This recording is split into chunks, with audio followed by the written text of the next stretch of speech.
అందరికీ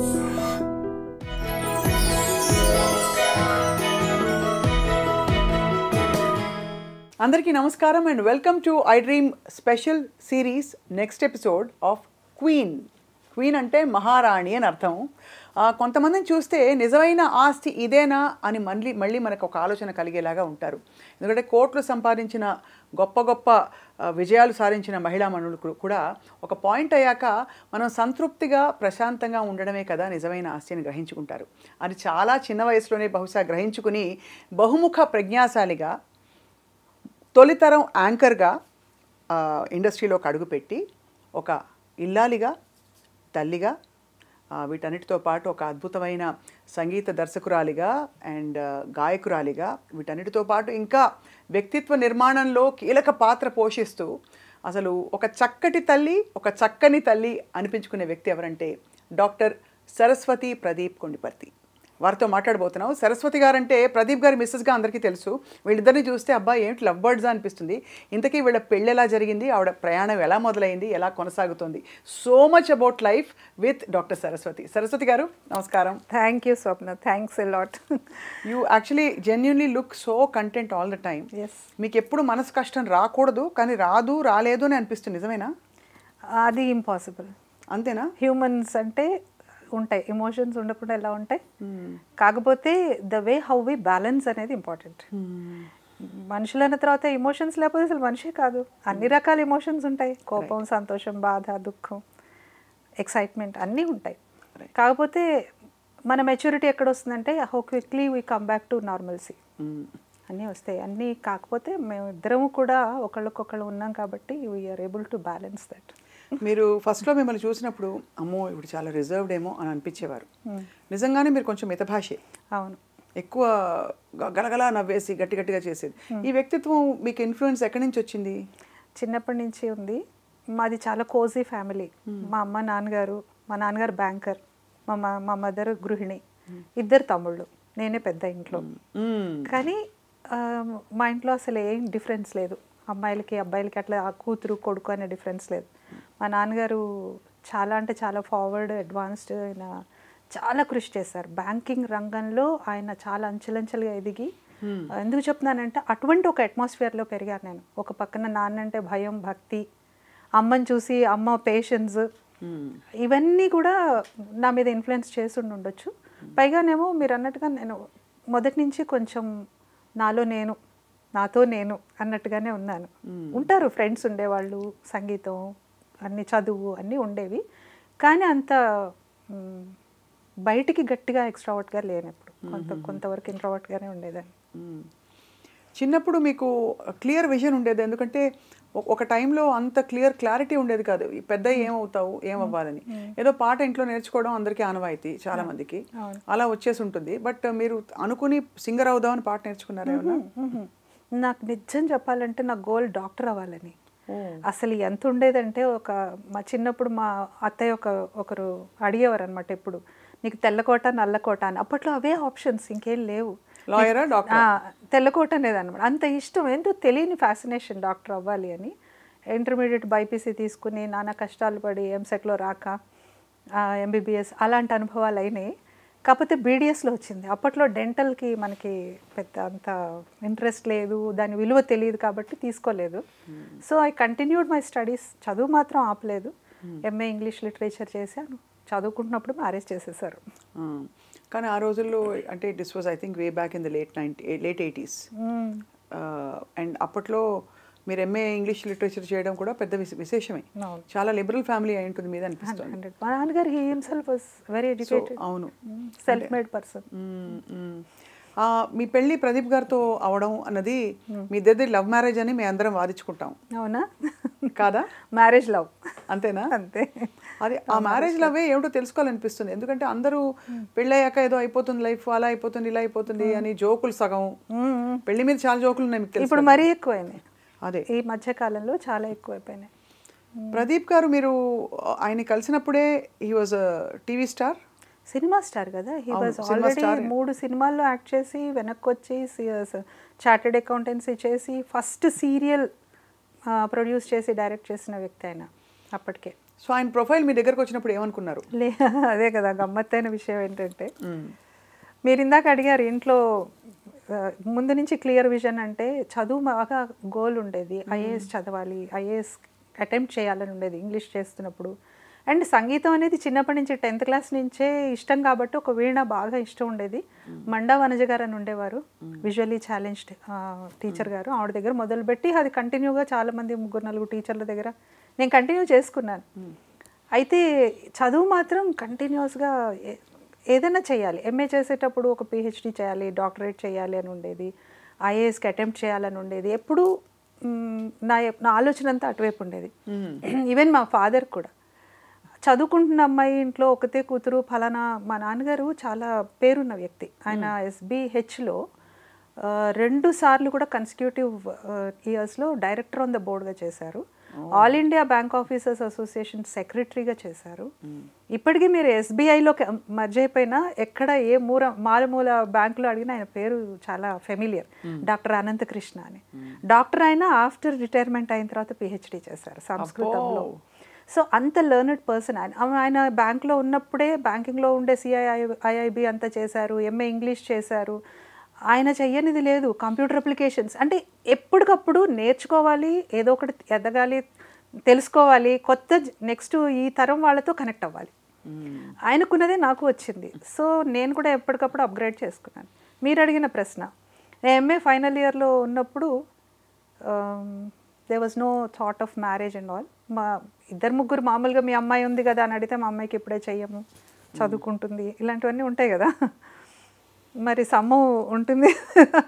మా నాన్నగారు ఐఏఎస్కి కోచింగ్ ఇప్పిద్దాం అనేసి వాళ్ళ ఫ్రెండ్ ఒక ఆయన బ్యాంకులోనే ఒక ఫ్రెండ్ని అడిగితే నేను ఆ కోచింగ్ డీటెయిల్స్ తీసుకొస్తా అని చెప్పేసి నన్ను చూసి వచ్చి కలిసి తెల్లవారి ప్రదీప్ గారి డీటెయిల్స్ తీసుకొచ్చేసారు.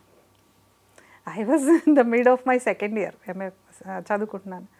మా నాన్నగారు అసలు అప్పటిదాకా అసలు పెళ్ళి ఇప్పుడు కాదు, ఇంకా చాలా టైం ఉంది. ఐ వాజ్ 21 అనేప్పటికీ అనుకున్న వ్యక్తి ఎందుకునో నన్ను చూడంగానే ప్రేమలో పడిపోయారు ప్రదీప్ గారితో. అంటే మా నాన్న, my father loved Pradeep, that was the love marriage. But later part ఏమిటైందంటే మా అత్తగారు మామగారు మా ఇంటికి వచ్చారు. ఫస్ట్ అసలు పెళ్లి చూపులు ఇవి ఏమీ లేవు, తెలీదు. వాళ్ళు మా నాన్నగారు ఫ్రెండ్స్ ఏమో అనుకున్నాను. వచ్చారు, మాట్లాడాను, చాలా ఫ్రెండ్లీగా ఉన్నారు. మా in laws are they were very good. మా అటాచ్మెంట్ వాళ్ళు ఇప్పుడు లేరు, బట్ స్టిల్ వాళ్ళు ఎప్పటికీ మా హార్ట్లో ఉంటారు. ఎందుకంటే వాళ్ళ కూతుర్లు లేరు, మమ్మల్ని కూతుర్లాగా చూసుకున్నారు, అంత బాగా ఉండేవారు. సో ఆమె ఇవన్నీ కబుర్లకు కాదు. కాఫీ కప్పులు పట్టుకుని అలా వెళ్ళారా? లేదమ్మా, అదే చెప్తాను. మా అత్తయ్య గారి పక్కన కూర్చుని నేను ఆవిడతో మాట్లాడుతున్నాను, ఆవిడేమో అన్నీ అడుగుతున్నారు చదువు గురించి, వీటి గురించి. నేను కూడా వాళ్ళ ఇంటి విషయాలు, మీకు అమ్మాయిలు లేరండి, అది ఇదని మాట్లాడాను. నాకు తెలియదు, ఐ నెవర్ న్యూ దట్ వాళ్ళు పెళ్ళి మ్యాచ్కి వచ్చారని తెలీదు అసలు అటువంటి ఐడియా లేదు.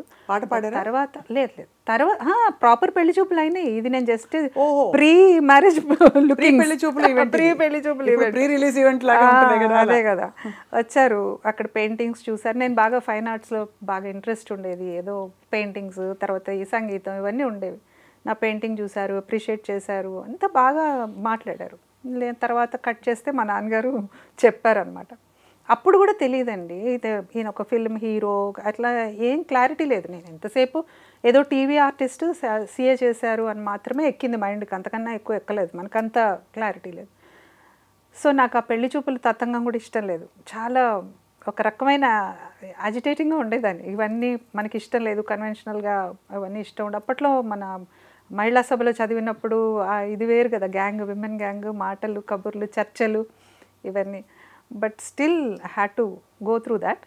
10 మంది వచ్చారు మా ఆయన వాళ్ళందరూ కలిసి చూడడానికి. అంటే మా ఫ్యామిలీ చాలా పెద్ద ఫ్యామిలీ తర్వాత. బట్ చూసిన తర్వాత అప్పుడు వెలిగింది నాకు. కానీ సినిమాది కాదు వెలిగింది, అడుగడుగున బుచ్చి బాబు, అది అందరికీ నచ్చు బాబు, పూటకోళ్ళ గరీబు, మానవతకు నవాబు అనగానే నాకు ఆ మెట్లు దిగుతూ స్పెట్స్ పెట్టుకుని దిగి మళ్ళీ ఎక్కి ఇలా గమ్మత్తుగా ఉండేది ఆ టైటిల్ సాంగ్. మేము 86లో సీరియల్ స్టార్ట్ అయినప్పుడు చాలా ఫ్యాసినేషన్ ఉండేది. టీవీ కొత్త కదా అందరికీ. అప్పుడు నేను మా తమ్ముడు కూర్చుని ఆ సీరియల్ మాత్రం మిస్ కాకుండా చూసేవాళ్ళం. బుచ్చిబాబాయ్ మా ఇంటికి వస్తాడని తెలియదు, వచ్చేసాడు. బట్ చూసిన తర్వాత ఆ రోజున నేను చాలా గొడవ పెట్టాను అసలు పెళ్లి చూపులు. మొత్తానికి నన్ను కన్విన్స్ చేశారు. ఒక 2 minutes అన్నాను, సరే కూర్చున్నా, వెళ్ళా, మళ్ళీ వచ్చా. Somehow I could manage that. But later వెళ్ళిన తర్వాత మాత్రం వాళ్ళు, మా అత్తగారు వాళ్ళకి నచ్చే పాపం వాళ్ళు ఆయన్ని తీసుకొచ్చారనుకోండి. కలుద్దాం అనుకున్నాము.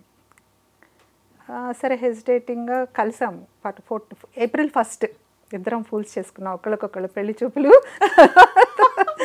14th అంబేద్కర్ బర్త్డే రోజున మా హాలిడే ఉండింది కాలేజ్కి, బయటకు వెళ్దాం అంటే వెళ్ళినప్పుడు నేను అదే చెప్పాను మొన్న కూడా ఎవరికో, నాకు ఆయన ఆన్ స్క్రీన్ హీరో కన్నా రియల్ లైఫ్ హీరోగా అనిపించారు. ఏం మాట్లాడుకున్నారు అంటే అడగచ్చా? మాట్లాడుకుందంటే నాకు ఇప్పుడు నేను ఐ వాజ్ వెరీ ఇన్నోసెంట్ అండి, ఏం తెలియదు అసలు. ఇప్పుడు అనిపిస్తుంది ఏమన్నా కొంచెం తెలివితేటలు కూడా ఉండేవేమో నాకు అసలు. కానీ ఆ రోజుల్లో ఇలా పంపించడం పెద్ద విషయమే. అంటే ఆ రోజుల్లో అంటే ఐఎమ్ టాకింగ్ అబౌట్ జస్ట్ ఎలాగ 88, 90 అంటే కూడా కొంచెం కన్సర్వేటివ్ గానే ఉండేవారు. మా ఇంట్లో అదే చెప్పాను కదా, మా ఇంట్లో అసలు అలా లేదు. ఒకటి అపారమైన నమ్మకం మాకు, ఫ్యామిలీ వాల్యూస్ కానీ అవి కానీ చాలా ఉండేవి.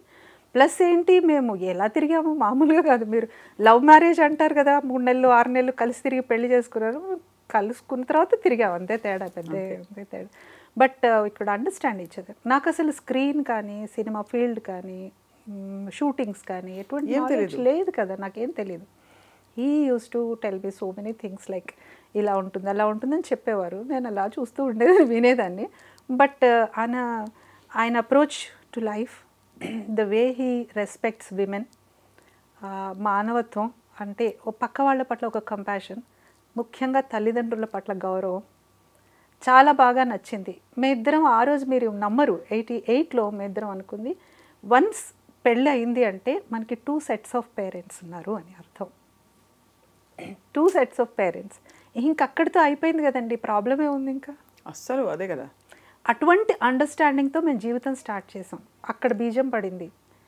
చాలా బాగా తను గైడ్ చేసి, నేను తనకన్నా 4.5 years చిన్న, మా ఇద్దరు గ్యాప్. బట్ నెవర్ లైక్ అలా ఉండదు, మా ఇద్దరం ఫ్రెండ్లీగా ఉన్నాం బాగా.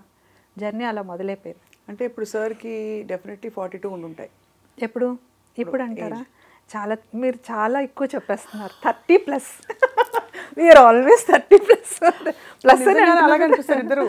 ఏంటి అసలు ప్రదీప్ గారిని చూసినప్పుడు అంటుంటాను, ఏంటి ఆయన అసలు ఏం వయసు అవ్వదు, అలాగే ఉంటారు, ముడతలు లేవు, ఎప్పుడు నవ్వుతూ ఉంటారు, ఎప్పుడు యాక్టివ్గా ఉంటారు.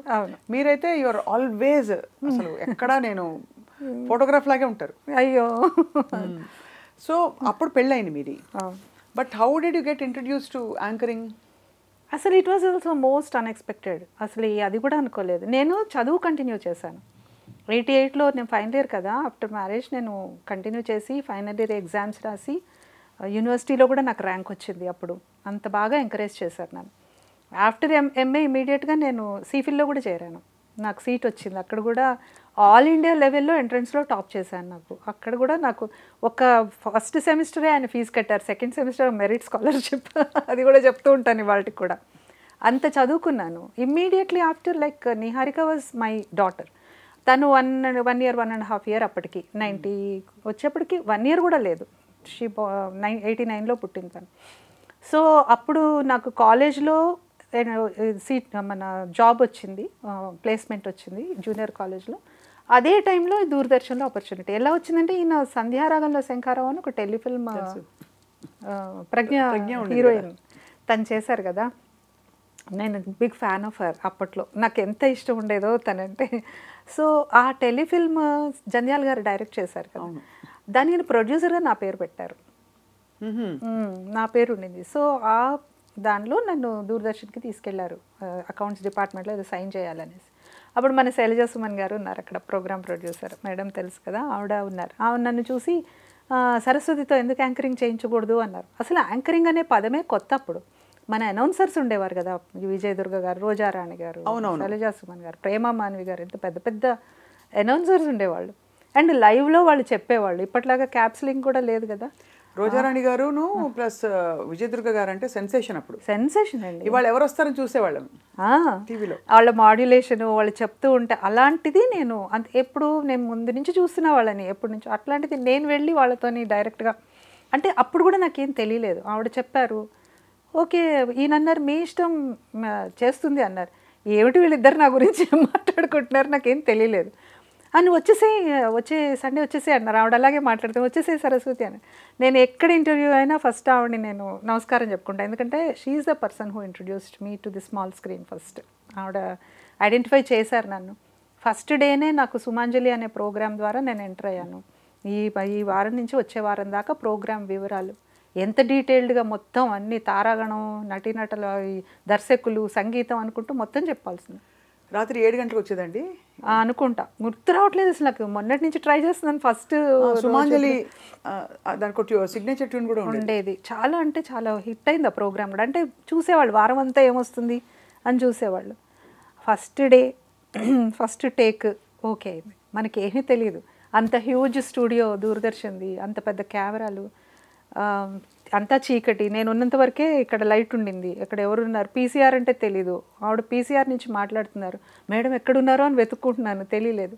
బట్ నాకు ఇచ్చిన గాడ్స్ గిఫ్ట్ ఏంటంటే మెమరీ. తెలుస్తుంది అది మీకు.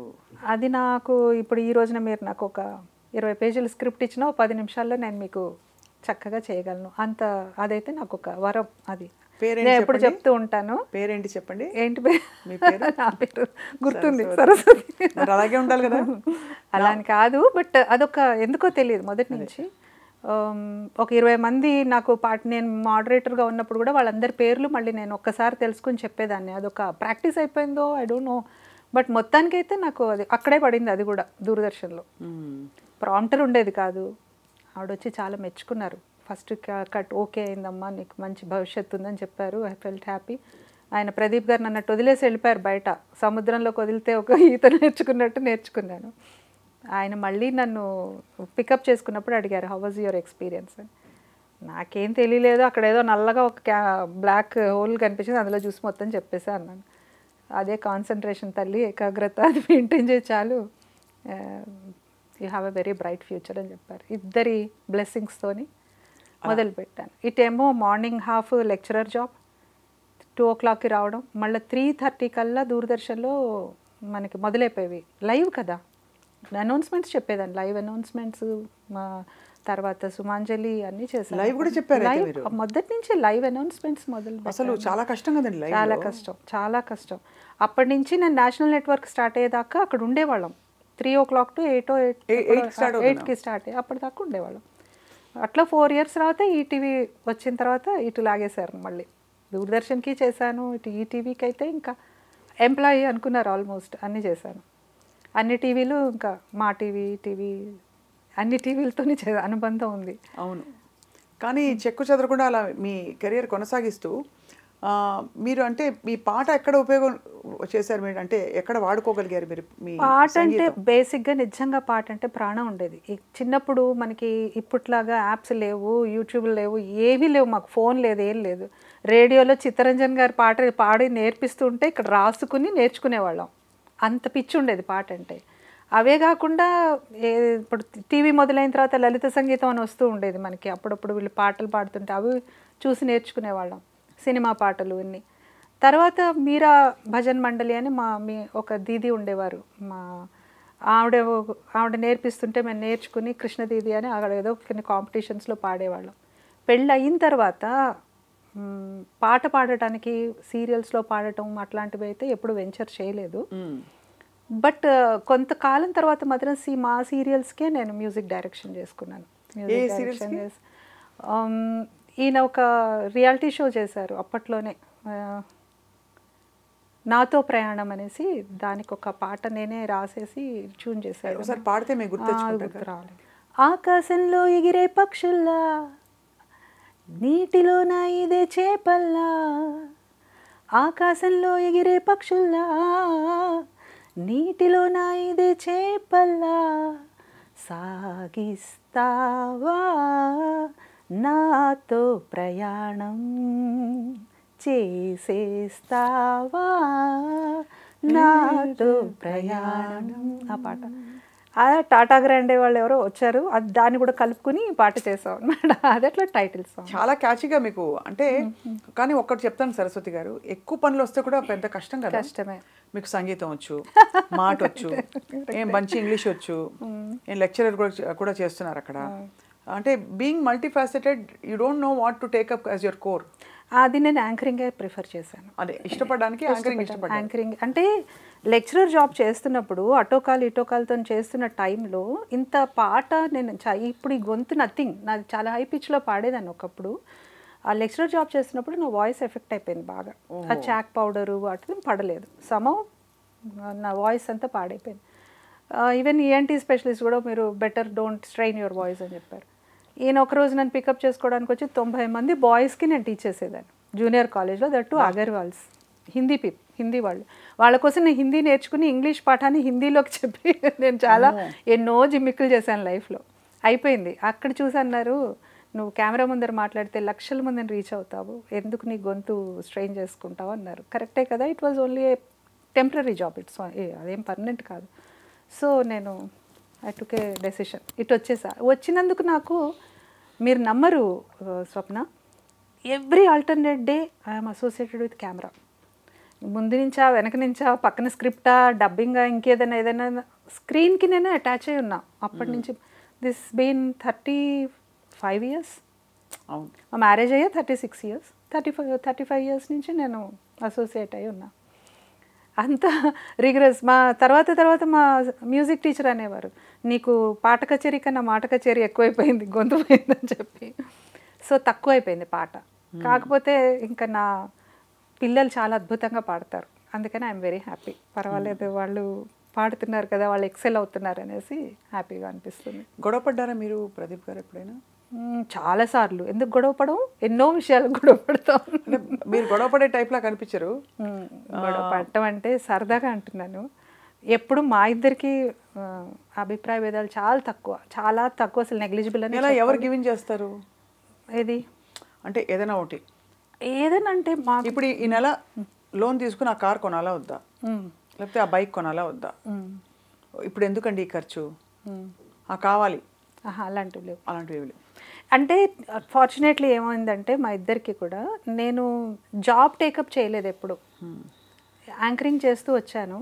యాంకరింగ్ అనేది పార్ట్ టైమే కదా, నేను ఎక్కడ అది జాబ్గా చేరలేదు. చాలామంది ఛానల్స్ అడిగారు కానీ నేను ఎప్పుడు, ఎందుకంటే నా ప్రిఫరెన్స్ ఫ్యామిలీకి ఇచ్చాను. ప్రదీప్ గారు చాలా బిజీగా ఉండేవారు, సీరియల్ ప్రొడక్షన్స్, సీరియల్లో యాక్ట్ చేయడాలు, ఆయన ప్రొడక్షన్స్ చాలా చేశారు. ఒక స్టేజ్లో చాలా హ్యూజ్గా నష్టపోయాం. అవును, చెప్పారు ప్రదీప్ గారు మనకి ఐ డ్రీమ్లో వచ్చిన ఇంటర్వ్యూలో చెప్పారు. చాలా హ్యూజ్గా నష్టపోయిన టైంలో కూడా చాలా ధైర్యంగానే ఉన్నారు. కష్టపడ్డాం కానీ ఎప్పుడు వెనకడుగేయలేదు. సీరియల్స్ ప్రొడక్షన్ మాత్రం వద్దనుకున్నాం. ప్రొడక్షన్లోకి వెళ్ళదు, పెద్ద పెద్ద బ్యానర్స్ వచ్చేసాయి, చాలా పెద్ద బ్యానర్స్ చెన్నై నుంచి అక్కడి నుంచి వచ్చేసిన తర్వాత మనలాంటి చిన్న ప్రొడ్యూసర్స్ బతకడం కష్టమైపోయింది అప్పట్లో. అండ్ చాలా మంది ఎగ్గొట్టేశారు కదా పేమెంట్లు అవి. దాంతో ఏం చేసామంటే ప్రొడక్షన్ ఆపేసాము. బట్ ఈ డాక్యుమెంటరీస్ కానీ లేకపోతే యాడ్ ఫిల్మ్స్ చాలా చేసాము, కార్పొరేట్ ఫిల్మ్స్ చేసాము. ఫిల్మ్ మేకింగ్ ఆపలేదు, సీరియల్స్ ఆపాము అంతే.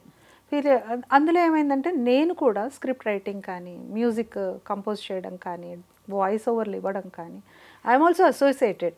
మొదటి నుంచి కూడా తనతో అసోసియేట్ అయిందాను కాబట్టి కష్ట నష్టాలు తెలిసిపోయినాయి. క్వశ్చనింగ్ అనేది ఎక్కడ, ఇప్పుడు నేనేదో ఒక లెక్చరర్ జాబ్ చేస్తున్నాను, ఆయన ఇందులో ఉన్నారనుకోండి, నాకంత అవగాహన ఉండదు ఆయన ఫీల్డ్ గురించి. అవునవునవును. ఈయన ధైర్యం, అసలు మన ఫీల్డ్ పట్ల ఎంత గౌరవము అది ఉందంటే నన్ను, మా అమ్మాయిని, అందరినీ ఎంకరేజ్ చేశారు. మన ఫీల్డ్ అనగానే కొంతమందికి చాలా చిన్న చూపు ఉంటుంది, అలా ఉంటే ఆయన ఎందుకు చేస్తారు. అవును, ఇట్స్ వెరీ డిసిప్లిన్ ఫీల్డ్ అంటే మందే అనిపిస్తుంది నాకు. నాకెక్కడ ఏ ప్రాబ్లం రాలేదు టచ్ వుడ్ ఇప్పటిదాకా. ఇన్ఫ్యాక్ట్ ఈ కాంటెక్స్లో I want to ask you, మీరేమో ఒక మామూలు అంటే ఈ మీడియా ఎక్స్పోజర్ లేని కుటుంబం నుంచి వచ్చారు, ఒక ఫిల్మ్ స్టార్ ప్లస్ ఒక యాక్టర్ ప్లస్ ప్రొడ్యూసర్ని పెళ్లి చేసుకున్నారు. మీకు నమ్మకం ఎలా కలిగింది ప్రదీప్ గారి మీద? చెప్పాను కదా, ఆయన అసలు మనిషిగా నాకు ఫస్ట్ నచ్చారు. ఇవన్నీ పక్కన నమ్మకం అంటే ఐఎమ్ సేయింగ్, ఇప్పుడు ఇక్కడ so many women in the industry and ప్రతి భార్యకి ఉంటుంది, ఎంత ఇవాల్వ్డ్ అయినా ప్రతి భార్యకి ఒక చిన్న అరే నెక్స్ట్ ఏంటి, అదే అందుకే కొంచెం ఎక్కువ మాట్లాడుతున్నారు, ఇవన్నీ వస్తాయి కదండి. తెలివిగా ప్రదీప్ గారు నన్ను కూడా ఇందులోకి నెట్టేశారు కదా. ఆన్ డే 1 నుంచి నేను అదే చెప్తున్నాను, I'm also equally associated. Correct. So you don't have those normal challenges. ఇప్పుడు నేను ఇక్కడ ఉన్నాను, మన ఇద్దరం మాట్లాడుకుంటున్నాం, ఇట్ మేబీ ఇంకేదో సీన్ అయి ఉండొచ్చు, నలుగురు ఉన్నారు చుట్టూ. అవును, ఇంత ప్రాక్టికల్గా నేను ఇక్కడ ఉండి నేను చూసినప్పుడు రేపు పొద్దున్న ఆయన నేను ఏమి అడగాల్సిన పరిస్థితి ఐ నో దాట్ కదా. ఒక హీరోగా యాక్ట్ చేసినా లేదా ఇంకేదైనా రకంగా యాక్ట్ చేసినా ఒక ఇంటిమేట్గా ఏదైనా సీన్స్ యాడ్ చేసి మీకు ఇక్కడ నేను ఒకటి షేర్ చేసుకుంటా. అయితే మీరు నన్ను అంటున్నారు, మా మ్యారేజ్ సెటిల్ అయిన టైంలో ప్రదీప్ గారు పెళ్లి చూపులు పార్ట్ 2 చేస్తున్నారు. అప్పట్లో ఎక్స్టెన్షన్ వచ్చేది, మీకు గుర్తుందా? ఫస్ట్ 13 ఎపిసోడ్స్ తర్వాత ఎక్స్టెన్షన్ ఆఫ్ ద సీరియల్ వచ్చింది. ఎక్స్టెన్షన్ సీరియల్ను ఆయన చేస్తున్నారు. అప్పుడు Sudharani was the heroine, Sudharani అని ఉండేది అప్పట్లో. సో మా మ్యారేజ్ సెటిల్ అయినప్పుడు పెళ్లి ముందర ఉంటాయి కదా బట్టలు కొనడాలు, అల్లుడికి సూట్ కొనడాలు, ఇలాంటివి ఉంటాయి కదా. మా నాన్నగారు మా మావయ్య గారికి ఫోన్ చేసి, ప్రదీప్ గారు ఎక్కడున్నారు, ఆయనకి నేను సూట్ కొనాలి, ఆయన తీసుకుని వెళ్ళాలి, లేదా ఏదో మెజర్మెంట్స్ సమ్మవ్ ఆయన మాట్లాడారు.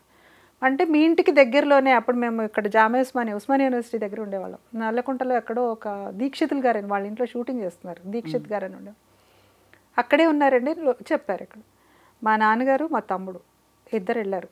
మా పెద్ద తమ్ముడు వెళ్ళేప్పటికి ఈయన చెప్తూ ఉంటారు వాళ్ళకి. కరెక్ట్గా ఈయన వెళ్ళే టైంకి సుధారాణి ఈయన పెళ్లి బట్టల్లో ఇద్దరు ఇలా హక్ చేసుకుని, ఇలా సుధారాణి మొహం ఇటువైపు ఈయన మొహం ఇటువైపు పెళ్లి చూపులు టైటిల్ సాంగ్ ఏదో షూట్ చేస్తారు. ఇలా అని ఇలా తలెత్తంగానే ఎదురుగుండా కాబోయే మావగారు కనిపించారు.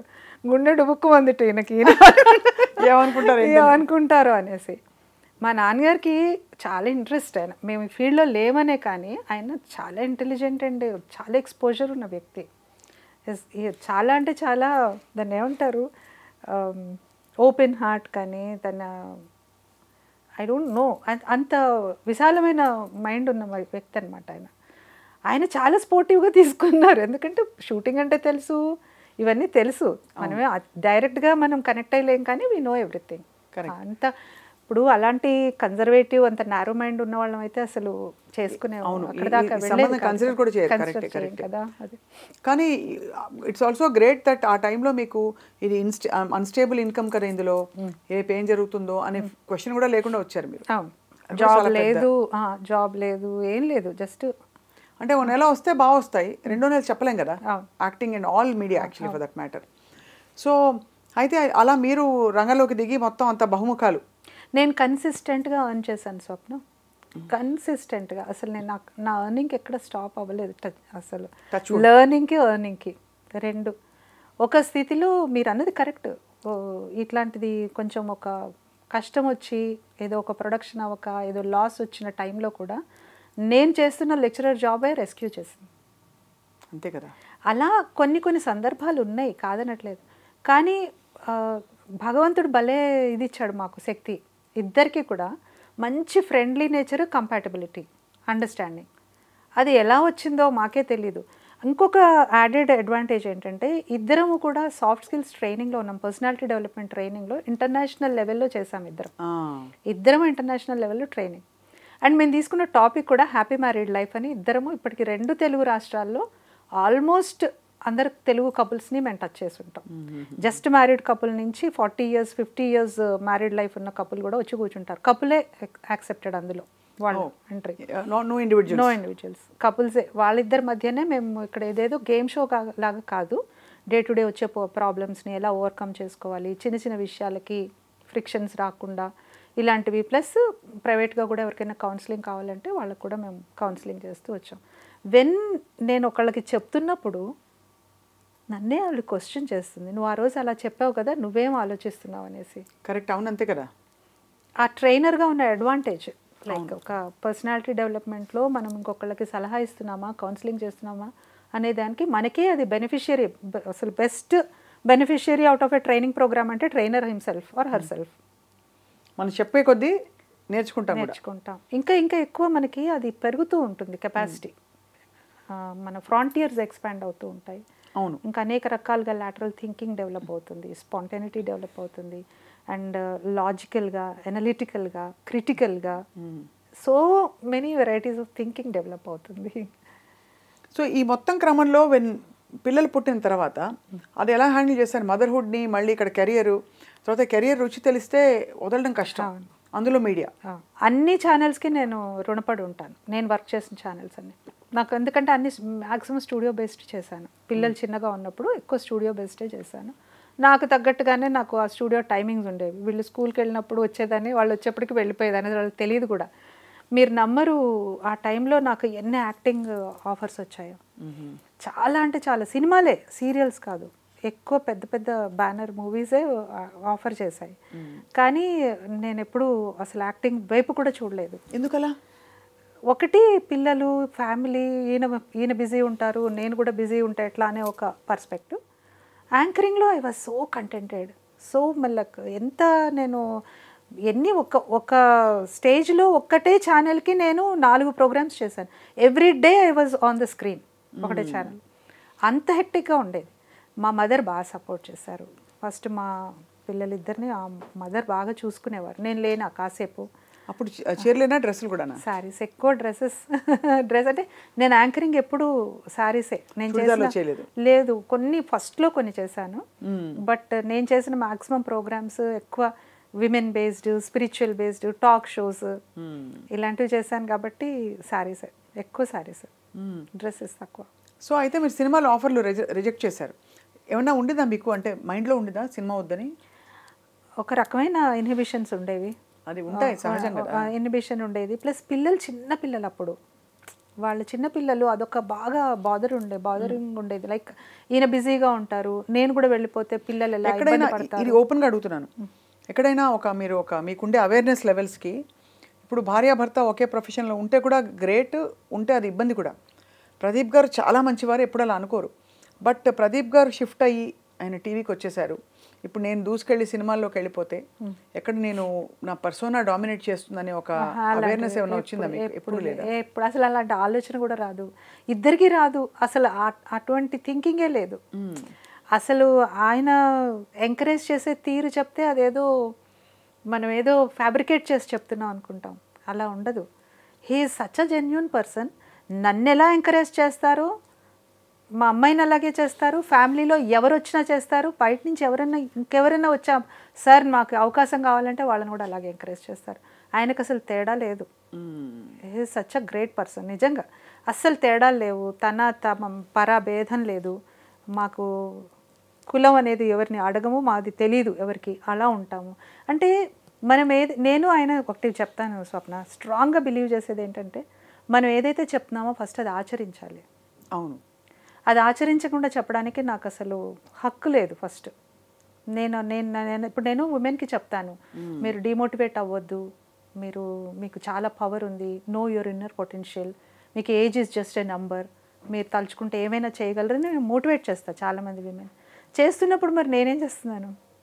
నాకు చిన్నప్పటి నుంచి ఉన్న కళ డాక్టర్ అవ్వాలని. ఆ డాక్టర్ అవ్వాలి అనేది ఎంబీబీఎస్ డాక్టరే అవ్వక్కర్లేదుగా, పిహెచ్డీ చేసిన డాక్టర్ అంటారుగా అని తెలివిగా ఏం చేశాను, పిహెచ్డీ చేశాను 50 years ఏజ్లో. సో నేను పిహెచ్డీ చేసి డాక్టరేట్ తెచ్చుకుని now I'm in a position to motivate women that age is just a number. Absolutely. ఎప్పుడు నా థింకింగ్ అలాగే ఉంటుంది. నేను ఇప్పుడు హస్బెండ్ వైఫ్ మధ్య ఇలా ఉండాలి, హస్బెండ్ వైఫ్ అని నేను ఆడమగ కూడా కాదు, ఒకళ్ళు కొంచెం ఏదన్నా ఒక మాట అన్నారనుకోండి, కోపం వచ్చిందనుకోండి, వెంటనే మనం రియాక్ట్ అవ్వాల్సిన అవసరం లేదు. ఇప్పుడు హిమాలయాలు విరిగి పడిపోవు కదా.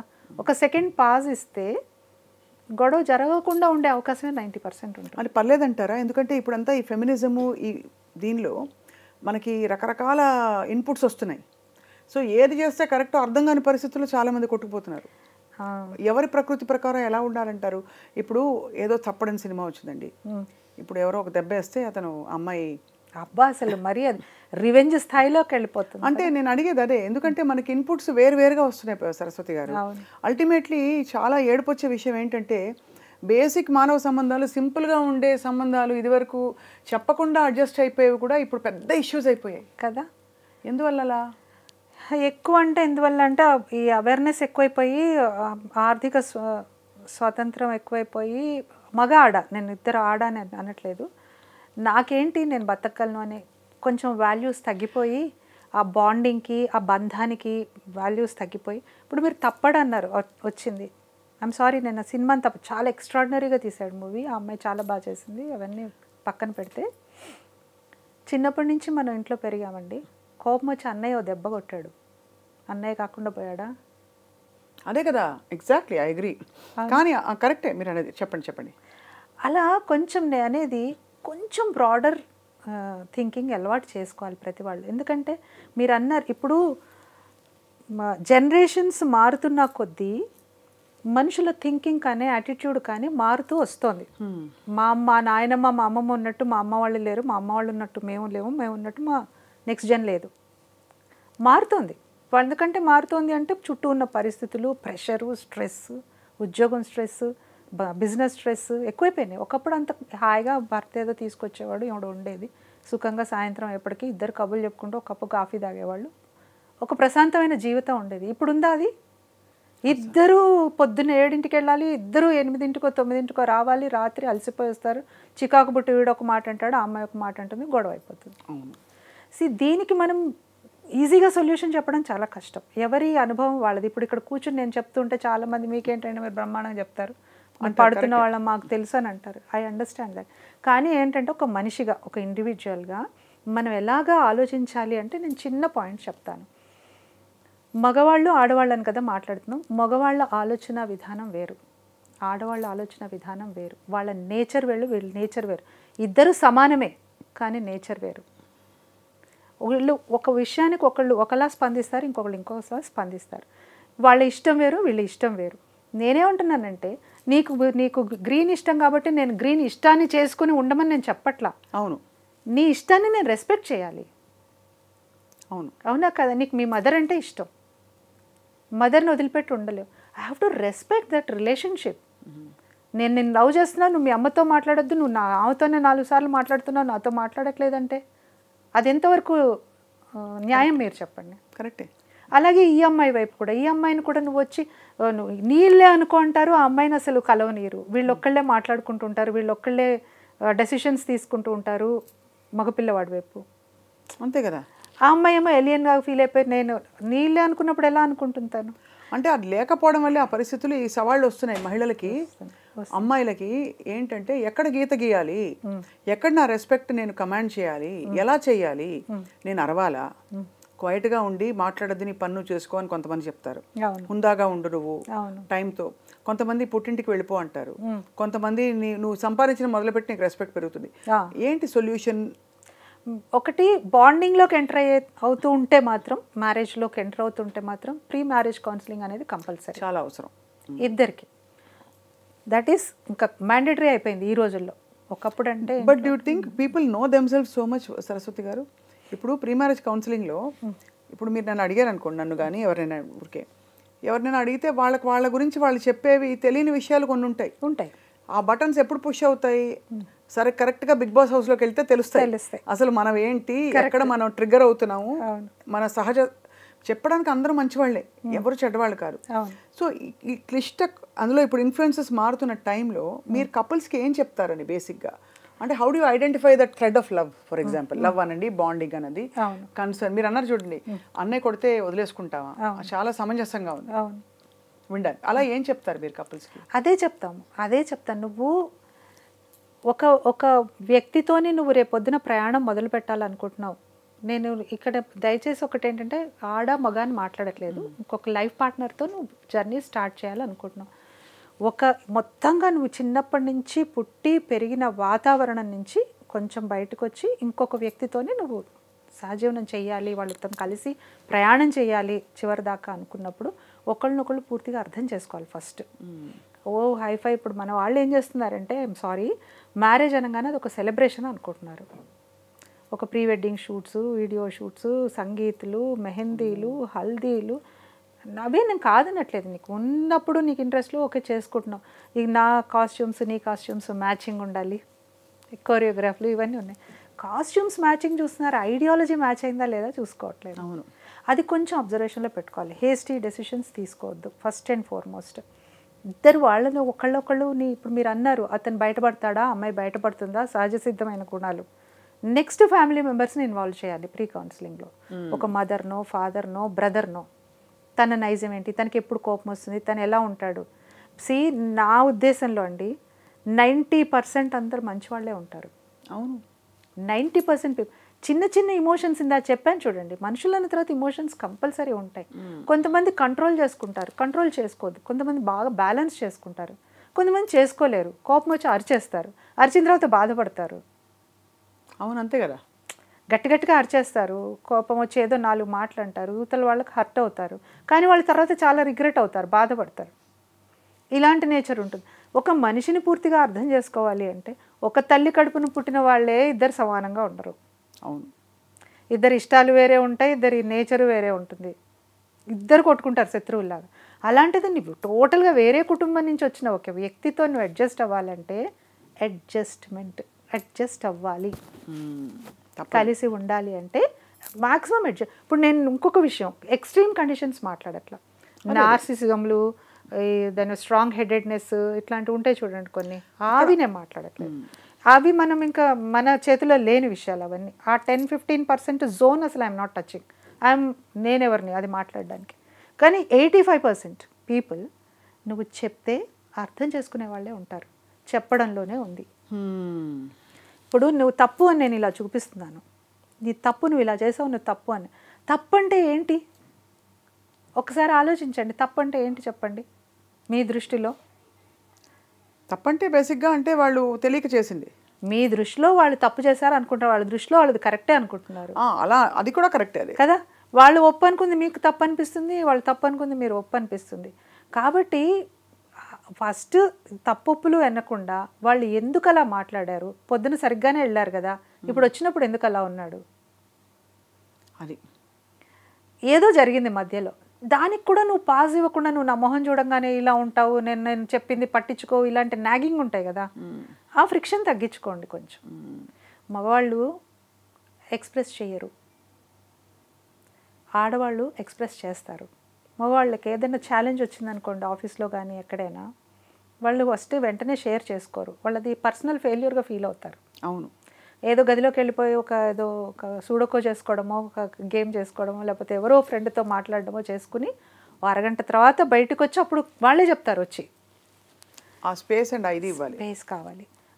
కానీ విమెన్కి ప్రాబ్లం ఏదైనా రాగానే ఫస్ట్ వినేవాళ్ళు కావాలి, వాళ్ళకి సొల్యూషన్ వద్దు.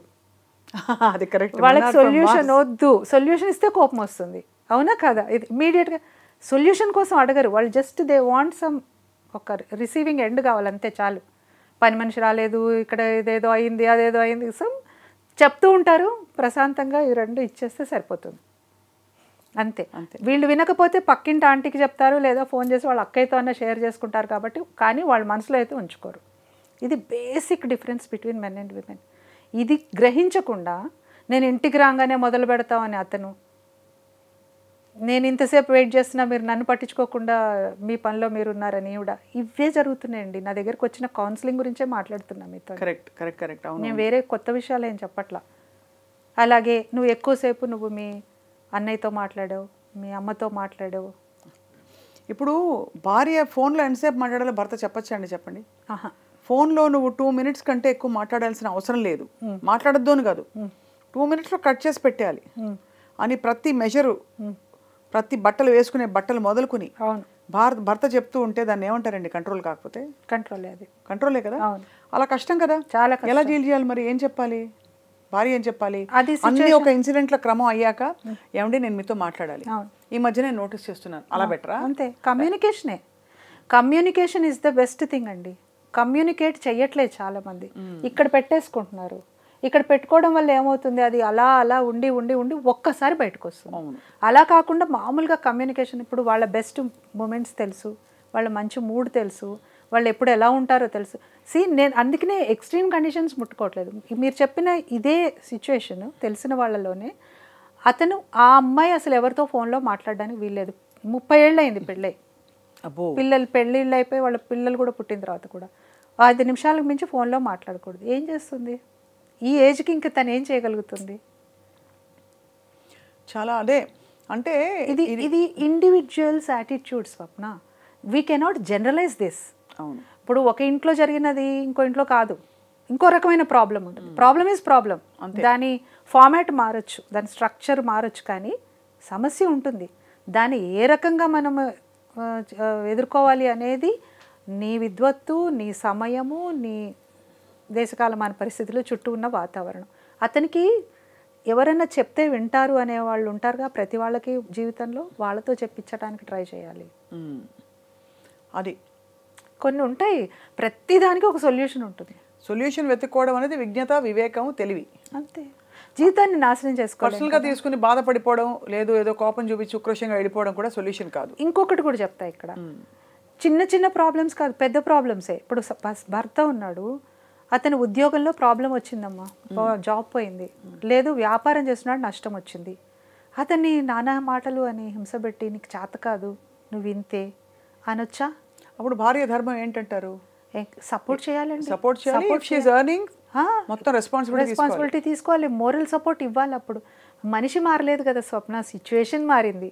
డబ్బుదే ఉంది, వాళ్ళు ఉంటుంది రేపు ఉండదు, వాళ్ళు ఉండదు రేపు వస్తుంది. కానీ మనిషి అనే మనస్సు అనేది అట్లా కాదు కదా. జీవితం ఎంత మనకి ఇచ్చింది భగవంతుడు, ఇంత చిన్న జీవితాన్ని ఇలాంటి ఆవేశాలు, ఈగోలు, ఫ్రిక్షన్లు వీటితో పాడు చేసుకుంటామా, ఆనందంగా చేసుకోవడానికి ట్రై చేసుకుంటామా? మంచి పాయింట్ యాక్చువల్లీ. ఇట్స్ నేను ఒక సేయింగ్ నేను ఫాలో అవుతా, అది అందరికీ చెప్తాను కూడా. నేను ఎక్కడో చదివాను ఇది, life is like a song for which God has given the lyric but the tune is ours.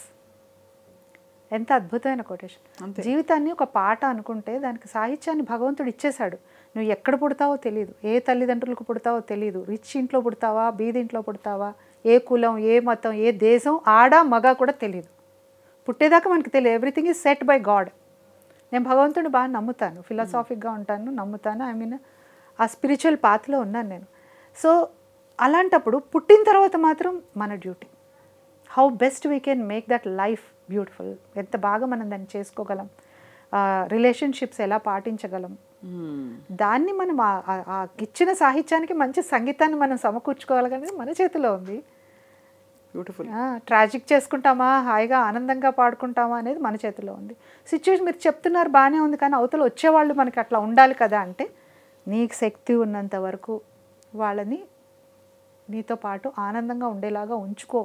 లేదు అంటే వాళ్ళు ఆ 10%లోకి వెళ్ళిపోతారు. నేను చెప్పేది 90%. ఇది మాత్రం ఖచ్చితంగా పాసిబుల్.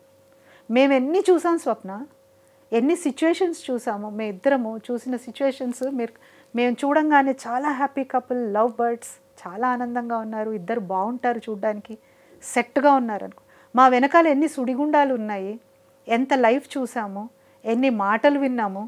వాళ్ళని తిట్టుకున్నారు ఎప్పుడైనా? మేమిద్దరం తిట్టుకోలేదు, మా ఇద్దరికి అసలు ఎప్పుడు తిట్టుకోవాల్సిన గ్రేట్ బ్లెస్సింగ్ అండి. బ్లెస్సింగ్ అంటే బ్లెస్సింగ్ మామూలుగా కాదు. విసుక్కొని కూడా విసుక్కోలేదు.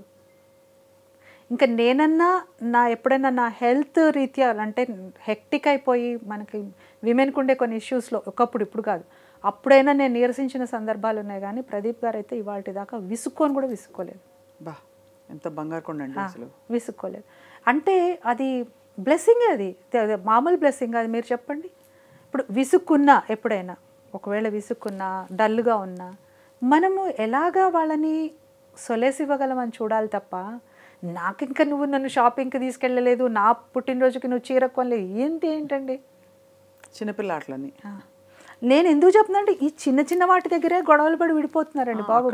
ఎక్స్పెక్టేషన్స్ అంటే మనం మెజర్ చేసుకుంటామండి, మనకేం కొనిపెట్టారు, ఏమి ఇచ్చారు, ఏం చేస్తారు, తన నీ కోసం ఏం మారాడు చెప్పు, లేకపోతే తన నీ కోసం ఏం మారని చెప్పు అని అడిగే రెచ్చగొట్టే వాళ్ళు చాలా మంది ఉంటారు చుట్టూ. What changes has he made for you, you tell me. What changes has she made for you, no she is doing her own thing అని అనేవాళ్ళు ఉంటారు. బట్ అల్టిమేట్లీ మనం ఆ బంధాల్లోకి ఎందుకు వచ్చా అది గుర్తు చేసుకుంటే దట్ కోర్ రీజన్ అది మేము ఎన్ని విని ఉంటాం అలాగా. మీరు అన్నారు చూడండి ఇందాక, ఆయన హీరో, అందరు హీరోయిన్స్తో చేస్తారు, అమ్మాయిలతో దగ్గరగా ఉంటారు అన్నీ. అంటే ఎంతమంది ఎన్ని రకాలుగా మీకు చెప్పారా, ట్రై చేసి ఉంటారు. మీకు చెప్పారా? చాలా వచ్చాయి.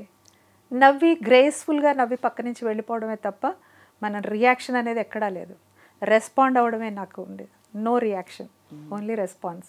అది రెస్పాన్స్ ఎలా ఇస్తాను, నేను గ్రేస్ఫుల్గా ఇస్తాను. Because I know the facts. నాకు తెలుసు, ఇండస్ట్రీ తెలుసు, ఆయన తెలుసు. ముఖ్యంగా ఇండస్ట్రీ ఎందుకు నాకు, మా ఆయన తెలుసు కదా నాకు, ఇంకొకరు ఎందుకు నాకు అసలు. I know him. అండ్ మా పిల్లలిద్దరు, వాళ్ళిద్దరు అసలు వండర్స్. అంటే పిల్లలని చెప్పుకోవడం కాదు, ఇంత కష్టాల్లో వాళ్ళిద్దరు స్ట్రాంగెస్ట్ పిల్లర్స్ మా ఇద్దరికి. వావ్. మాకన్నా మెచ్యూర్డ్ ఇద్దరు. అది బ్లెస్సింగ్. మమ్మల్ని చూస్తూ పెరిగారు. ఎవరో అడిగారు పేరెంటింగ్ అంటే ఏంటి అని, పిల్లల్ని పెంచడం అంటే. పిల్లల్ని పెద్ద పెంచేదేం లేదండి, మనం ఉండడమే పేరెంటింగ్ అని చెప్పాను. మనం ఉండడమే పెంచడం, అంతే. మనం ఎలా ఉన్నాం పిల్లలు పిల్లలు అలాగే అలాగే ఉంటారు. తయారవుతారు. అంతే, మనమే హీరో హీరోయిన్లు పిల్లలకి, వేరే కాదు. ఇట్లా అది ఇవన్నీ ఏంటంటే చెప్పడానికి బాగుంటాయి అనుకోవడానికి కూడా లేదు. ఎందుకంటే నేను అనుభవించి నేను జర్నీ చేసి చెప్తున్నా. 36 ఏళ్ల మా మ్యారీడ్ లైఫ్లో మేము ఎంతో క్యాన్వాస్, మేము ఎంతో చూసాం కదా, ఎన్నో చూసాం కదా. అన్ని సందర్భాల్లో కూడా ఎలా ఈక్విలిబ్రియం పాటించాలి, కోపం రాకుండా ఉండదు, కోపం వస్తుంది, బాధ వస్తుంది, ఈయనేంటి ఇలాగా నష్టపోయే పని చేస్తున్నారు అనిపిస్తుంది, కన్సర్న్ వస్తుంది. నేను అడుగుతాను, అయ్యో మళ్ళీ ఎలాగా, మనం ఇంత మళ్ళీ ఇన్వెస్ట్ చేస్తే కష్టం కదా అని అనే సందర్భాలు. ఏం పర్వాలేదు, we have that way to come out అనేది ఆయన చెప్తారు, నేను కన్విన్స్ అవుతాను. This is what happening every time. ఇప్పుడు అంటే ఈ మొత్తం జర్నీలో ఎంత బంధాలు, మంచి బ్యాలెన్స్ లైఫ్ ఈ ఆశ్రమ స్టేజ్లో మీరు పాటిస్తున్నా మీకు ఇంత స్వజ్ఞానం ఉంది మీ గురించి, మీకు జీవితం గురించి. అసలు ఎందుకు పుట్టాను అలా తాత్వికమైన ప్రశ్నలు పుట్టినప్పుడు what you feel is ultimate fulfilment అంటే పిల్లలు పెద్దవాళ్ళు అవుతారు, వాళ్ళ పెళ్ళిళ్ళు అవుతాయి, వాళ్ళు సెటిల్ అవుతారు, వాళ్ళ చదువులు అయిపోయాయి, మనం కూడా ఉండడానికి ఒక ఇల్లు ఉంది, ఏదో బ్యాంక్ బ్యాలెన్స్ కొంత వెనకేసుకున్నాం, పెన్షన్ వస్తుందో ఏదో ఒకటి ప్రతి వాళ్ళకి. అప్పుడు what should they search as a deeper meaning of life? అందరికీ ప్రేమను పంచడమా? నేనే ఆప్షన్స్ ఇచ్చేస్తాను మీకు. అందరికీ ఉపయోగపడాలంటారు, అది చచ్చినట్టు ఉపయోగపడాలా ఉదాహరణకి? లేదు అసలు నువ్వు నీ వంతు బాగుంటే చాలు అని అంటారా? లేదు నిజంగానే ఒక ఆధ్యాత్మిక సాధనలోకి వెళ్ళిపోయి అలౌకిక ప్రపంచాల్లో ఏమున్నాయి, ధ్యాన సాధన 4 లక్షల మంత్రాలు చేస్తే ఏమొస్తుంది, ఇది శోధించాలా? లేకపోతే ఏమీ లేకుండా ఇలాగే మంచిగా ఉంటూ అందరితో చచ్చిపోవాలా? హ్యాపీగా జీవితాన్ని చివరి క్షణం వరకు ఇచ్చిన ప్రజెంట్ని ఒక గిఫ్ట్ లాగా చేసుకొని, పాస్ట్ ఏమీ క్యారీ చేయకుండా, ఫ్యూచర్ గురించి భయపడకుండా. మీరు ఎంత అందమైన జీవితం గురించి చెప్పారు ఇప్పుడు. ఏ చింత లేకుండా పిల్లలు పెద్దవాళ్ళు అయిపోయి హ్యాపీగా వాళ్ళ జీవితం వాళ్ళు జీవిస్తూ, బ్యాంక్ బ్యాలెన్స్ ఉండి, ఫుల్ఫిల్మెంట్ ఉండి. ఎంతమంది ఉన్నారు స్వప్నాలాగా? పిల్లలు వదిలేసి ఆశ్రమాల్లో ఉండేవాళ్ళు, అనారోగ్యంతో ఉంటే చూడలేని వాళ్ళు ఎంతోమంది ఉన్నారు కదా అలాంటి వాళ్ళు. మనం ఎంత బెటర్ పొజిషన్లో ఉన్నాం ఇప్పుడు. అది యాటిట్యూడ్ ఆఫ్ గ్రాటిట్యూడ్. ఆ గ్రాటిట్యూడ్ ఉండాలి కదా మనకి. ఆ గ్రాటిట్యూడ్తోని మీరేం చెయ్యక్కర్లా, మీరేం స్పెషల్గా వెళ్ళిపోయి చేయాల్సిన అవసరం లేదు. మీకు ఇష్టం వచ్చినట్టుగా హాయిగా రిలాక్స్డ్గా ఉండండి, రిలాక్స్ అవ్వండి. కొంత టైంకి మీకు ఏమనిపిస్తుంది, అరే నాకు ఇంత సమయం ఉంది, నెక్స్ట్ వేరే ఆలోచన వస్తుంది. జీవితంలో ఎన్నో ఉంటాయి, ఎన్నో అనుకుని ఉంటాం చిన్నప్పటి నుంచి, అవి గుర్తుకొస్తాయి. అది చేయొచ్చు కదా నేను ఇప్పుడు. Why should I stop? Who is stopping me? అవును, పాట ఉంది, పాటను నేను నెక్స్ట్ లెవెల్కి తీసుకెళ్ళొచ్చుగా, ఇంకేదైనా చేసుకోవచ్చు కదా. నేనేమంటున్నా అంటే idle man's brain is a devil's workshop అని. అందుకని ఎప్పుడూ ఆక్యుపైడ్గా ఉండాలి. మనకి ఫిజికల్గా శక్తి ఉన్నంతసేపు ఫిజికల్గా ఆక్యుపైడ్ అయి ఉండాలి, మైండ్ కూడా ఆక్యుపై అయిపోయి ఉండాలి ఎప్పుడు. నేనైతే అలాగే ఉంటాను. నాకు కూడా వస్తుంది ఒక్కోసారి, అంటే నాకు కూడా అంటే ఇంత హెక్టిక్స్. నేను ఏం చేస్తున్నానంటే ఇప్పుడు స్టార్ట్ చేశాను. ఇప్పుడు 2 years నుంచి I'm on a very big project. ఆ ప్రాజెక్ట్తోని ఇంకా అసలు నాకు ఊపిరి సలపకుండా ఉంటుంది. ఎందుకు స్టార్ట్ చేశారు? ఏం సాధిద్దామని? అదే చెప్తున్నాను. అల్టిమేట్ చెప్పారు కదా, this would be the ultimate project for us. ఇంకా మేము నెక్స్ట్ చేసేది ఏం లేదు. అంత పిల్లలకి మేమిద్దరం సాఫ్ట్ స్కిల్స్ ట్రైనింగ్లో ఉన్నాం కదా. ఈ జనరేషన్లో మార్పు రావాలి అంటే, మీరు ఇప్పుడు మనం ఇందాక నుంచి డిస్కస్ చేస్తున్నామా, సొసైటీలో మార్పు వచ్చింది, సోషల్ మీడియాలు ఎక్కడికి పోయినా ఇదే, మన వీటి ద్వారా వీళ్ళకి ఇది వస్తుంది అది వస్తుంది, మంచి చెడు చెప్పడానికి లేదని. ఎక్కడ పడాలి ఈ బీజం అంటే స్కూల్ లెవెల్లో పడాలి పిల్లలకి చిన్నప్పుడే. ఎట్లా అంటే తల్లిదండ్రులేమో పిల్లలకి ఫీజులు కట్టడాలు, ఈఎంఐలు కట్టుకోవడాల్లో బిజీ, టీచర్లేమో సిలబస్ కంప్లీట్ చేయడంలో బిజీ, స్కూల్ మేనేజ్మెంట్లు మేనేజ్ చేయడంలో బిజీ. పిల్లలకి మంచి చెడు చెప్పడానికి కష్టంగా ఉంది. అంటే సోషల్, మ్యాథ్స్, సైన్స్ చెప్తున్నారు, వాళ్ళు గ్రేడ్స్ తెచ్చుకుంటున్నారు, రేపు పొద్దున్న హై స్టేజ్కి వస్తున్నారు, సక్సెస్ఫుల్ ఐపీఎస్ ఐఏఎస్లు అవుతున్నారు చాలామంది. కానీ కొంతమంది అక్కడి నుంచి కింద పడుతున్నారు మళ్ళీ. అదే కదా. ఇప్పుడు ఈ రోజున మనం ఆదర్శంగా తీసుకున్న ఒక గొప్ప ఆఫీసరో పెద్ద పొజిషన్లో ఉన్న వ్యక్తో నెక్స్ట్ వారం హెడ్లైన్స్లో వస్తుంది, ఒక అవినీతో అరాచకమో ఒక ఇల్లీగలో ఏదో పడ్డాడని. ఎందుకు అవుతుంది ఇది అని ఆలోచిస్తే బేసిక్ ఫౌండేషన్ వాల్యూ బేస్డ్ లేదు వీళ్ళకి, వాల్యూ ఎడ్యుకేషన్ లేదు. అంటే ముక్కును బట్టి మార్కులు తెచ్చుకుని వెళ్ళిపోవడం తప్ప మనకి అసలు బేసిక్ వాల్యూస్ ఉంటాయి చూసారా, ఆ కోర్ వాల్యూస్ తగ్గిపోతున్నాయి. ఇది దృష్టిలో పెట్టుకుని మేము ఒక ప్రాజెక్ట్ స్టార్ట్ చేసి పిల్లల కోసమే స్పెషలీ ఫిల్మ్స్ చేస్తున్నాము. Amazing. We are coming up with a project. అది ఇంకా ఏప్రిల్లో లాంచ్ అయినప్పుడు వి విల్ అనౌన్స్ దట్. అది పిల్లల కోసం. ఏం చేస్తున్నారు, ఎందుకు చేస్తున్నారంటే ఇట్స్ అ పర్పస్. మనకి నేను చెప్పా కదా, శక్తి ఉన్నంత వరకు, మనకి భగవంతుడు ఫిజికల్గా మెంటల్గా శక్తి ఉన్నంత వరకు మన వంతు మనం చేస్తూనే ఉండాలి. మనసుకి ఇష్టమైన పని, ఇష్టం లేని పని చేయమని చెప్పట్లే. మనసుకి ఏది ఇష్టమో అది చేయండి.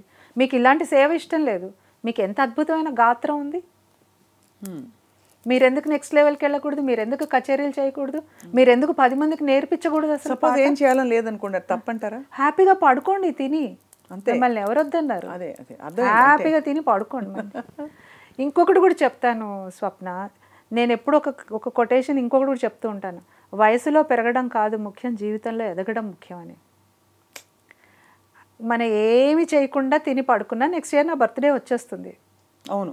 నేను మరి జీవితంలో ఎదగాలి కదా, ఏదో ఒకటి చేస్తూ ఉంటే నాకు ఒక సంతృప్తితో నా బర్త్డే సెలబ్రేట్ చేసుకుంటాను. అవును. ఏటి పక్కన గులకరాయి కూడా 1000 ఏళ్ళు ఉంటుంది, తాబేలు కూడా 300 ఏళ్ళు 400 ఏళ్ళు ఉంటుంది. దానికి మనకి తేడా ఏంటి?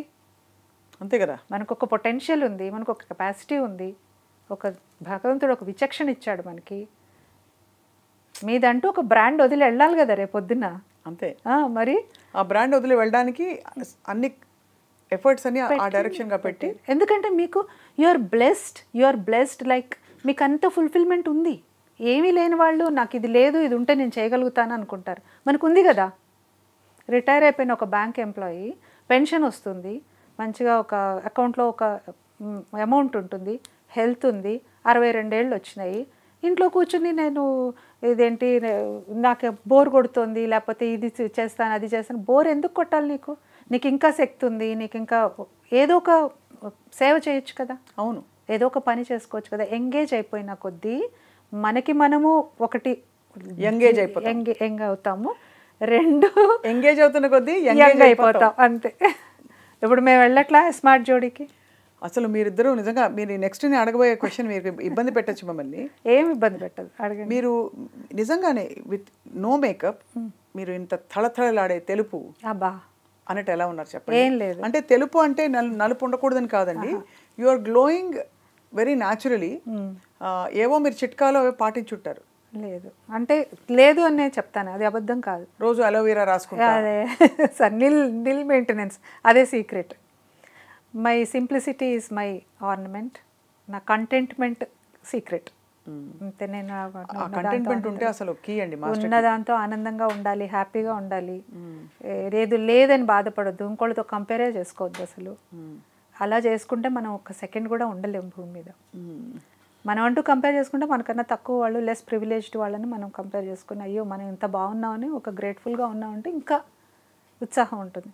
సచ్ ఎ బ్యూటిఫుల్, ఎంత పరిపక్వమైన సంపూర్ణమైన స్థానంలో ఉన్నారు సరస్వతి గారు. నిజంగా మీరు I think you're doing great service చాలామందికి. ఇది ఇన్ఫ్యాక్ట్ ఇది ఎంత లాంగ్ కాన్వర్జేషన్స్ అంటే నాకైతే మీతో కలిసి అది ఎక్కడ కుదురుకుంటుందో తెలియదు. ఒక సిరీస్ చేయాలండి, రోజువారీ సమస్యలు తీసుకొస్తాను నేను. ఇలా అవుతోంది, ఫుడ్ విషయంలో గొడవలు, ఇంకేదో విషయంలో ఖర్చుల విషయంలో గొడవలు, ఎలా పరిష్కరించుకోవాలి అని ఒక మాన్యువల్ లేదండి. అవును, లేదు, మాన్యువల్ ఉండదు కూడా. ఎలా ఉంటుంది అంటే కనీసం ఒక గైడింగ్ మాన్యువల్ ఉండాలి కదండి. ఇప్పుడు తప్పడు లాంటి ఒక ఎక్స్ట్రీమ్ చూసాము, అది తప్పు రైట్ అని అండలే, కొంతమందికి అది రైట్ అయిండొచ్చు. మరొక చోట బాగా దెబ్బలు తింటున్న భార్యలు చూస్తున్నాం, తాగొచ్చి కొడుతున్న భార్యలు చూస్తున్నాం. సో ఈ ఫెమినిజము ఈ ఇవల్యూషన్లో ఉన్న టైంలో నార్మల్ మనలాంటి మధ్యతరగతి వ్యక్తులందరూ కూడా అన్వయించుకోవడానికి ఏ విధమైన, మీరే 2 చెప్పారు, 2 పోల్స్ చెప్పారు. ఒకటి జస్ట్ ఒక తప్పడు, ఇంకొకటి తాగొచ్చి నిరంతరం కొట్టేవాడు. ఇది extreme. That should be addressed in a different way. దీనికి ఏంటంటే చిన్న చిన్న అడ్జస్ట్మెంట్స్. ఒక 90%లోకి ఇది వస్తుంది, రైట్, ఆ 10%లోకి అది వస్తుంది. We can't generalize. I know ఆ సిచ్యువేషన్ బట్టి, ఆ వ్యక్తి యాటిట్యూడ్ని బట్టి మనము ఏమన్నా వాళ్ళకి ఐ థింక్ మార్గం చూపించు. మీరు అద్భుతంగా మీ ప్రకృతిని మీరు తెలుసుకున్నారు, మీ సహజ స్వభావాన్ని ప్రకృతిని తెలుసుకున్నారు కాబట్టి you were able to be that best self of yours with your husband and with your family and for the society. ఆ అవకాశం అందరికీ వస్తే బాగుండు అని అనిపిస్తుంది. అంటే పేషెన్స్, ఎవరికి వారు కొంచెం పేషెన్స్ కావాలి. పేషెన్స్ ఉండడం లేదు. నా దగ్గర పేషెన్స్ ఉంది, మీ దగ్గర ఏముంది అంటే నా దగ్గర ఓపిక ఉంది. ప్రెషర్ ఏంటి? ఆ ఓపిక ఉంది. ఓపికని బట్టి ఉంటుంది. అలా అని చెప్పి నేనేదో అన్ని లోపల పెట్టుకుని నేనేదో కుమిలిపోయి అలా ఏం లేను. నేను ఒకప్పుడు ఇన్హిబిషన్స్తోని అలా బిడియంగా అలా ఉన్నాను. కానీ వన్స్ నేను యాంకరింగ్లోకి వచ్చిన తర్వాత చెప్పా కదా మాటగా చేరు ఎక్కువైందని. ట్రైనర్ని అయిన తర్వాత ఇంకా వచ్చింది. ఒక్కొక్కళ్ళని నేను పర్సనల్ కౌన్సిలింగ్స్ చేస్తాను. ఎన్నో చూశాను. ఎంతోమంది ఎందుకు అలా మాట్లాడుతున్నాను, ఇన్ని విషయాలు నేను ఎలా చెప్తున్నానంటే నేను నా చుట్టూ ఉన్నవే. నేను బుక్స్లోంచి తీసుకొచ్చే కొటేషన్స్ చెప్పను. నేనేమి అవేమి మాట్లాడను. నా అనుభవాలు నా జీవితంలోవి నా చుట్టుపక్కల జరిగేవి మాత్రమే చెప్తాను. అది బ్యూటిఫుల్ అండి. అసలు I think you are a queen in your own right and leading by example not for the kids. పిల్లలు ఇంట్లో చూసి నేర్చుకోవడం మాత్రమే కాదు, బయట చూసి నేర్చుకోవడానికి చాలా విషయాలు ఉన్నాయి సరస్వతి గారు. సో మీరు ఒక శక్తి మహిళ, మీరు కూడా శక్తి అనే ఆర్గనైజేషన్ పెట్టారు. అండ్ చాలా మంది విమెన్ని you're encouraging to be their best selfs. ఇంతకీ idle man's brain is devil's workshop, idle women's brain I feel is tailoring shop. బట్టలు పిచ్చుందా మీకు? అందరికీ చెప్పండి. మామూలుగా లేదు, మామూలుగా లేదు. చాలా ఇష్టం శారీస్ అంటే. ఎన్ని ఉన్నా అస్సలు వద్దు ఇంకా కొనొద్దు అనుకుంటాను, చాలా గట్టిగా అనుకుంటాను. బట్ వెళ్ళి ఒక్కసారి చూసారంటే టెంప్ట్ అయిపోతాను. అదే మాత్రం అవ్వాలండి, అది కూడా లేకపోతే ఎలా చెప్పండి. దానికి తగ్గట్టు ఈయన ప్రదీప్ గారు కూడా ఎక్కడికి వెళ్ళినా ఓ శారీ తీసుకొస్తారు. అక్కడ చూశాను, నీకు బాగుంది అనిపించింది, ఆయన తెచ్చింది కూడా కట్టేసుకుంటాను. నాకు అలాగా శారీ అంటే ఇష్టం అంతే, బేసిక్గా చాలా ఇష్టం. బట్టలు పిచ్చి. కొత్తది అసలు ఉండనేను, కట్టేసేయాలి వెంటనే, దాచుకోవడం ఉండదు. అదే అదే మరి మజా లైఫ్లో. వంటలు కూడా చాలా బాగా చేస్తారని తెలుసు నాకు. ప్రదీప్ గారు చెప్పారు. అవును, మీ ఇంటికి భోజనానికి వస్తున్నాం రేపు మేము. రండి, వచ్చేసాను, మొత్తం entire team welcome. Such a whole complete women you are Saraswati గారు. మిమ్మల్ని కొన్ని పార్శ్వాలు, మీ అప్రోచ్, మీ ఆలోచనలు తెలుసుకోవడం మాకు చాలా అదృష్టం ఇవాళ. సో మళ్ళీ అవకాశం ఇస్తే మీతో మరిన్ని మాటలు కొనసాగించాలని మా కోరిక. లాస్ట్లో కలిసి ఇద్దరు పాట పాడదాం. అమ్మో మీతోనా? నేనా? ప్లీజ్ పాడచ్చు. కానీ మీరు ఒక పాయింట్ మర్చిపోయారు. ఇప్పుడు చుట్టుపక్కల అందరూ చాలా ఆశ్చర్యంగా చూస్తున్నారు మమ్మల్ని. స్మార్ట్ జోడీలో ఎందుకు పార్టిసిపేట్ చేస్తున్నారు మీరు, ఈ చిన్న ఏజ్ వాళ్ళతోననేసి అడుగుతున్నారు. మీరు చిన్న ఏజ్ కాబట్టి నేను అనుకున్నాను, అందుకే అడగలేదు. అయ్యో బాబాయ్, అసలు ఎక్కడికి వెళ్ళినా ఎంతమందో ఇలాగా కనుబొమ్మలు ఎత్తి మీరు చేస్తున్నారు అని. తర్వాత కొన్ని ఎపిసోడ్స్ టెలికాస్ట్ తర్వాత ఇప్పుడు అందరూ మమ్మల్ని మీకోసమే చూస్తున్నాం అని చెప్తున్నారు చాలా మంది. అవును, అది చాలా పెద్ద వరం అండి. Actually to see happy couple is a gift these days. కాబట్టి మీరు చెప్పే మంచి మాటలు కావాలి అన్నారు ఆయన, అందుకని ఓకే వస్తాను. నేను అసలు రానని చెప్పాను, అస్సలు ఒప్పుకోలేదు. But they could convince.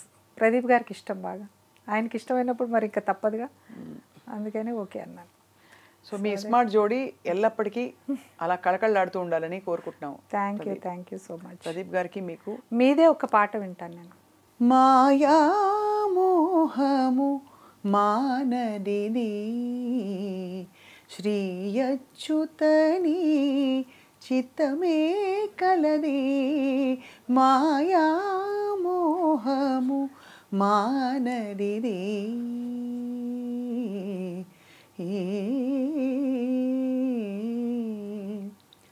మొలచిన దేహము ముదియుటకును సరి, తలచిన దైవము తనలోనే, ఇలలో శ్రీ వెంకటేశ నీ కరుణ కలిగెను మాకెంతో ఘనతే కలది, మాయా మోహము మానదిది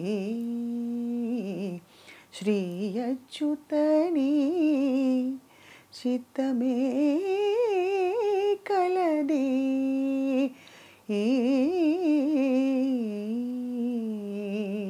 super, thank you so much. ఎక్స్ట్రాడినరీగా ఉంది.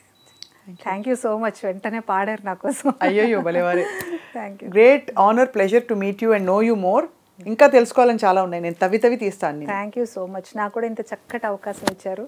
నేను అసలు అంత ఇంటర్వ్యూ ఇచ్చేంత గొప్పదాన్ని కాదు నాకు తెలుసు, బట్ మనసులో ఉన్న భావాలను పంచుకోవడానికి ఇది ఒక మంచి ప్లాట్ఫామ్ అని అనిపించింది. Thank you so much.